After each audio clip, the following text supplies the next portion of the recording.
বোঝা গেল শুধু মুসলমানের ঘরে জন্ম নিয়ে মুসলমান হয়ে পরিচয় দিলে হবে না, মৃত্যুর সময় আমাদেরকে মুসলমান হয়ে মরা লাগবে, ঠিক কিনা বলেন? এখন মুসলমান হয়ে যদি মরতে চাই আমাদের করণীয় কি?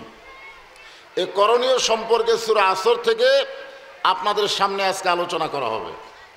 আমরা আল্লাহর প্রশংসা করতেছি যে আল্লাহ তাআলা বিশ্ব নবীর উম্মত হিসেবে আমাদের কবুল করেছেন। খুশি না বেজার?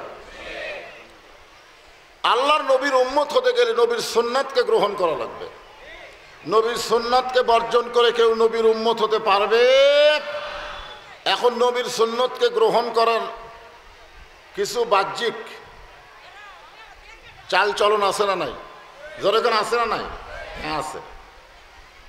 আমাদের নবী এমন একজন নবী, যেই নবী নিজে ঘোষণা করেছেন আমি ততক্ষণ পর্যন্ত জান্নাতে যাব না যতক্ষণ পর্যন্ত আমার সমস্ত উম্মতকে আল্লাহ জান্নাত না দিবে।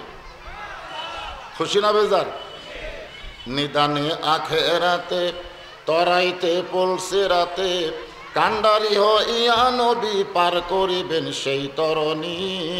সবাই বলেন নবী মোর পরশমণি, নবী মোর সোনার খনি, নবী নাম ভাবে যেজন সেই তো দোজাহানের ধনী। আমরা আল্লাহর প্রশংসা করব। এমন একটা কিতাব আল্লাহ আমাদেরকে হেদায়েত স্বরূপ দান করেছেন যার মধ্যে কোনো সন্দেহ আছে নাকি? আল্লাহ কোরআনের প্রথমেই বলেছেন জালিকাল কিতাব লা রাইবা ফিহ, এই কিতাবের মধ্যে কোনো সন্দেহ নাই। অনেকে যদি এরকম মনে করেন যে সেই 1500 বছর আগে কোরআন নাজিল হয়েছে তখন আল্লাহ বলেছেন সন্দেহ নাই, এতদিনে কি কিছুই কম বেশি হয়নি? আপনাকে এরকম কি মনে হয়? কিছুদিন আগে একজন শায়েখ বলেছেন কোরআনের মধ্যেও নাকি জাল আছে। কোরআনের মধ্যেও কি আছে? মানে এগুলো ইউটিউবের মাধ্যমে ফেসবুকের মাধ্যমে চালান হয়। আমরা এতদিন জানতাম যে হাদিসের মধ্যে জাল আছে, জয়ীব আছে, মওযু আছে, কিন্তু কোরআনের মধ্যে জাল জয়ীব মওযু নাই। কিয়ামত পর্যন্ত থাকবে কেন? আল্লাহ কোরআনে বলেন ইন্না নাহনু নাযালনা যিকরা ওয়া ইন্না লাহু লাহাফিজুন। আল্লাহ কোরআনকে জিকির হিসাবে নাজিল করেছেন। এই কোরআন হেফাজতের দায়িত্ব কার? আরো জোরে বলেন। সেই কোরআনের ছোট্ট একটা সূরা নাম হলো আসর। নাম কি? কিছুক্ষণ পরে যে নামাজটা আমাদের সামনে আসবে এই নামাজের নাম কি? তার মানে বোঝা গেল 5 ওয়াক্ত নামাজের মধ্যে আসর নামে একটা নামাজও আছে, ঠিক কিনা বলে? আসলে আসর মানে কি? আসর মানে সময়। আসর মানে কি? সময়। এখানে আল্লাহ বলতেছেন ওয়াল আসর, সময়ের কসম, সময়ের শপথ। সময় অত্যন্ত গুরুত্বপূর্ণ একটা বিষয়। আপনারা বলেন তো, গরম হোক আর শীত হোক সময় কিন্তু আমাদের কাছ থেকে বিদায় হয়ে চলে যাচ্ছে। জোরে কোন ঠিক কিনা? আজকের দিনে গরম, এই দিন কি থাকবে না চলে যাবে? যাবে না। দিন যাওয়ার পরে কি আসবে? রাত আসবে। আবার রাত যাওয়ার পরে এইভাবেই কিন্তু আমাদের জীবনের হায়াত, সময় কমে যাচ্ছে। একটা গান আছে সময় সম্পর্কে, মিশে মায়ায় বন্দি থাইকা করলাম কত খেলা, পশ্চিমে তাকিয়া দেখো তোমার ডুইবা গেছে বেলা। আসরের পরে সূর্য অস্ত যায় কোন দিকে? জোরে বলেন কোন দিকে? পশ্চিম দিকে অস্ত যায়। আপনারা বলেন তো আসরের পরে কতক্ষণ সূর্য থাকে? থাকে এক পলকের নাই ভরসা, মিশে সকল আশা, কখন বুঝি দারুণ ঝড়ে ভাঙবে তোমার বাসা। আল্লাহ সময়ের শপথ করলেন এই কারণে, সময় অত্যন্ত গুরুত্বপূর্ণ একটা বিষয়। আপনারা বলেন তো বর্তমানে বাংলাদেশে যে সময় চলতেছে এটা কেমন সময়? খুব গরম না? এই বাংলাদেশে আমরা বৃষ্টির জন্য দোয়া করতেছি, আল্লাহ বৃষ্টি দিচ্ছে না।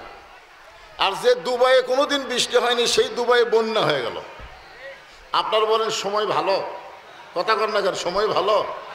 ছোট্ট বাচ্চা কান্দে, আগে আমরা দোয়া দরুদ দিয়ে, তেল পোড়া দিয়ে, পানি পোড়া দিয়ে কান্না থামাতাম। এখন দোয়া দূর তেল পড়া পানি পড়াতে আর কান্না থামে না, মোবাইল চালু করলেই কান্না বন্ধ হয়ে যায়। ধরে কোন ঠিক কিনা? একটা ছোট বাচ্চাকে মোবাইল চালু করে কান্না থামাতে হয়, এই সময় ভালো না খারাপ? যে সময় যুবকদের হাতে একটা করে 4G 5G মোবাইল, যেই যুবকেরা দরজা জানলা বন্ধ করে অশ্লীল ভিডিও দেখতে পারে, পারে কি পারে না? আপনারা বলেন দিন দিন সময় নষ্ট হয়ে যাচ্ছে, খারাপ হয়ে যাচ্ছে। আল্লাহ সেই সময়ের কসম করে বলতেছেন, ইন্নাল ইনসানা লাফি খুসর। ইন্না মানে নিশ্চয়, ইনসান মানে মানুষ। ইনসান মানে কি? এটা কি মানুষ না? ইনসান এটা কি শব্দ?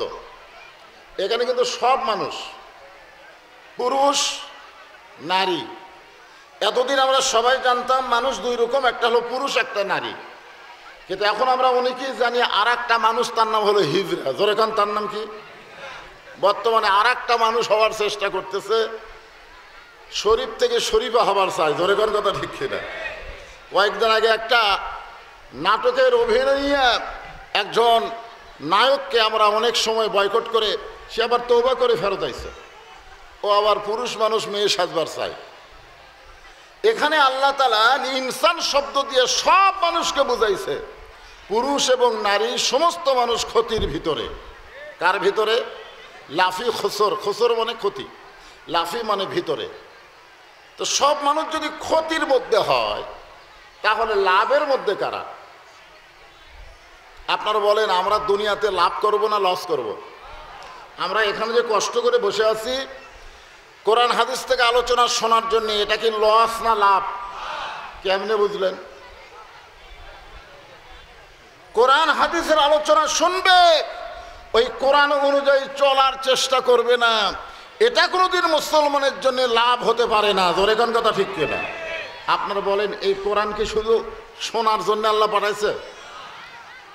সর্বপ্রথম যিনি কোরআন শোনার দিক দিয়ে 1 নম্বর, তার নাম হলো আবু জেহেল। আপনারা তো দিনে গরমের মধ্যে বসে বসে আওয়াজ শুনতেছেন, আর আবু জেহেল বসারও চান্স পায়নি। চোরের মতন চুপি চুপি গোপনে কোরআন তেলাওয়াত শুনেছে। সকালবেলা গিয়ে মিটিংয়ের মধ্যে বলেছে, এত সুন্দর কোরআনের বাণী, রাতটা কোন দিক দিয়ে গেল বুঝতেই পারিনি। সুবহানাল্লাহ কবেন না? কোরআনের প্রশংসা কে করতেছে? আবু জেহেল বলতেছে, এত সুন্দর কোরআনের বাণী, রাতটা কোন দিক দিয়ে গেল বুঝবারই পারিনি।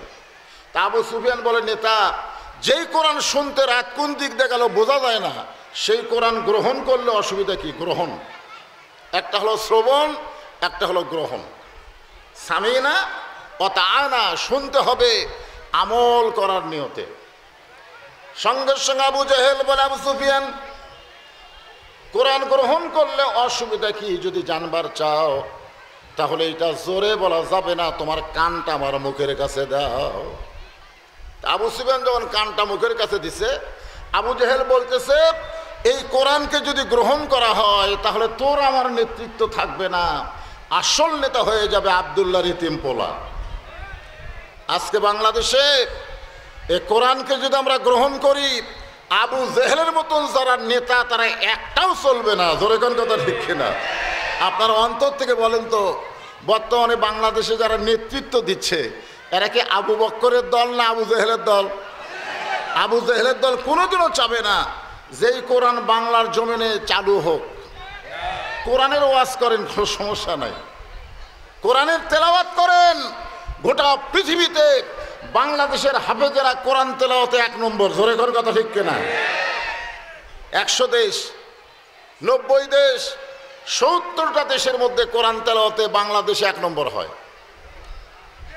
সোনার পুরস্কার পায়। আমাদের বাংলাদেশ কোরআন তেলাওয়াতে 1 নম্বর, কিন্তু কোরআন মানার ব্যাপারে আমার বাংলাদেশ কোনো নম্বরের মধ্যে নাই। জোরে কোন কথা ঠিক কিনা? আল্লাহ বলতেছেন, মানুষগুলো ক্ষতির ভিতরে। এই ক্ষতি থেকে যদি আমরা বাঁচতে চাই, আল্লাহ বললেন, ইল্লাল্লাযীনা আমানু ওয়া আমিলুস সালিহাতি ওয়া তাওয়াসাউ বিল হক ওয়া তাওয়াসাউ বিস সবর। এখানে 4টা বিষয় বলা হয়েছে। জোরে কোন কয় বিষয়?